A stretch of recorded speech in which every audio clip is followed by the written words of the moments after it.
Bien, después de la llamada en donde se confirmó que se iban a reunir entre Trump y el presidente Gustavo Petro, hubo un paréntesis de silencio entre los dos mandatarios, pero el presidente colombiano se refirió en esos términos y que podría, que para algunos no tiene nada malo, pero podría poner, porque es que pende de un hilo, está pegado, como se dice popularmente, con chicle.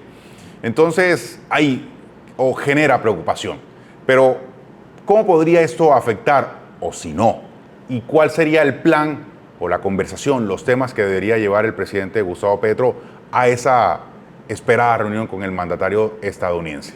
Vamos a analizarlo, por eso a esta hora quiero darle la bienvenida a Alexander Correa. Él es doctor en política pública y profesor de la Universidad EAN.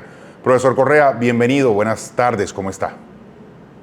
Buenas tardes, muy bien, muchísimas gracias. Profesor, tras esta reciente referencia de Petro hacia Trump, comparándolo con Maduro y pidiendo que este sea juzgado en su país, en Venezuela, y que preocupa a muchos, sobre todo por el tema de la diplomacia y el tono y el ambiente de la reunión que tendrán próximamente el 3 de febrero. ¿Cree usted que, cómo usted lee este episodio y si cree que puede haberse afectada esta reunión o ese ambiente de la reunión entre los dos mandatarios?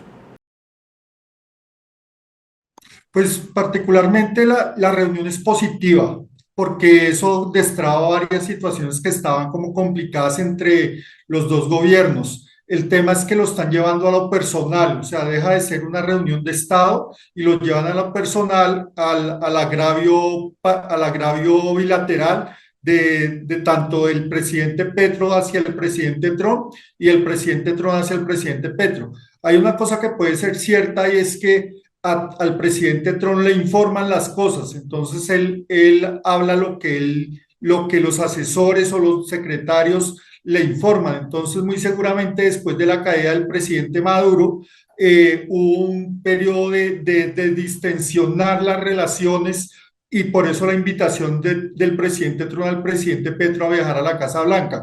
Obviamente, no puede ser visto como que ya lo perdonaron o ya, como tú puedes ver, se le concedió una visa por 5 días.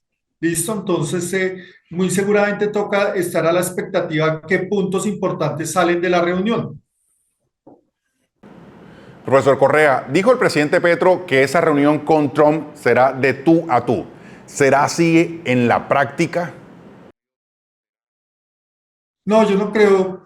Tenemos la experiencia de, si te acuerdas, en aproximadamente en marzo, abril del año pasado, el presidente Zelensky estuvo en la Casa Blanca y el presidente Trump lo regañó en frente de todo el mundo. Entonces, Trump, la verdad, él no tiene, si te acuerdas de esa reunión donde el presidente Trump y el vicepresidente Vance regañaron al presidente Zelensky, que él era un invitado, entonces muy seguramente Trump se ha vuelto un poco moderado en estos últimos días. Hay un dicho en Estados Unidos que le dicen a Trump el presidente taco, Trump always chicken sour. O sea, Trump siempre se acobarda al final. Entonces él coloca aranceles, los quita, amenaza, lo quita las amenazas.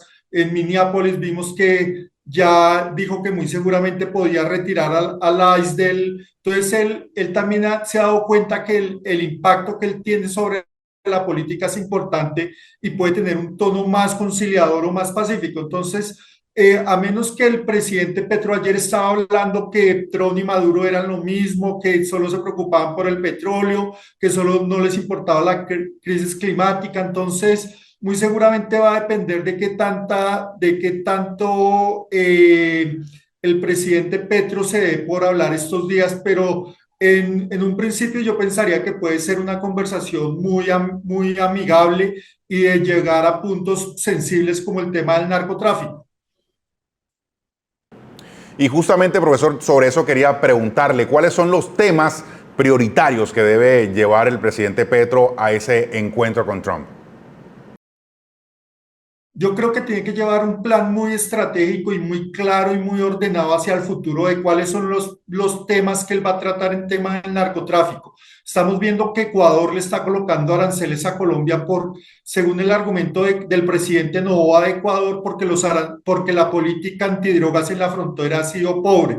Entonces, el presidente Petro tiene que llevar una política muy clara, ser bastante claro y bajarse un poco de la retórica y la demagogia y ser muy específico cuáles son los planes y los puntos que él va a tener en estos últimos 6 meses de gobierno en torno a erradicación de coca, extradiciones,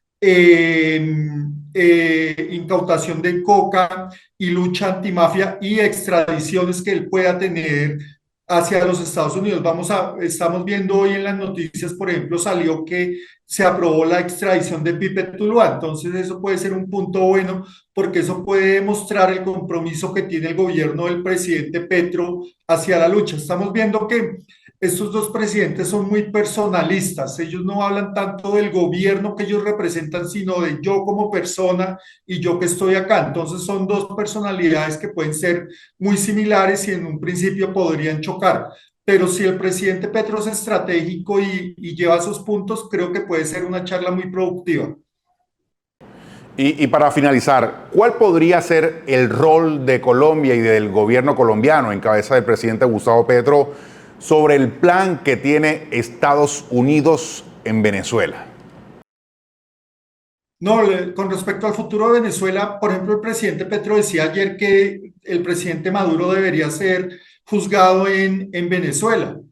Entonces, ese punto es un punto neurálgico. Él no puede pedir esas cosas porque precisamente Estados Unidos se tomó o invadió Venezuela para poder capturar al presidente Maduro. Era un presidente que tenía, independientemente, yo no sé si será narcotraficante o no, pero tenía una recompensa de $50 millones. Entonces, Estados Unidos debe tener algún indictment o algún proceso en contra de él. Lo que debería hacer el presidente Petro servir de mediador entre el gobierno actual de la presidente Delcy y el presidente Trump. Entonces, de mediar la protección de los inmigrantes y la protección de los derechos políticos de los presos que están en este momento en Venezuela. Él debería mediar, ya que se va a encontrar de tú a tú con el presidente Trump, mediar esa política para que haya una transición suave y equilibrada hacia elecciones democráticas en Venezuela en el muy corto plazo, digamos unos 6 meses a lo mucho, un año por largo que sea el proceso. Pero no tanto es que el presidente Petro puede ser muy confrontacional a ratos, entonces lo que se requiere es que sea más equilibrado y más mediador de entre los gobiernos de Venezuela y el gobierno de Estados Unidos. Profesor Correa, mil gracias, muy gentil. No, a ustedes muy amables por el tiempo y la oportunidad.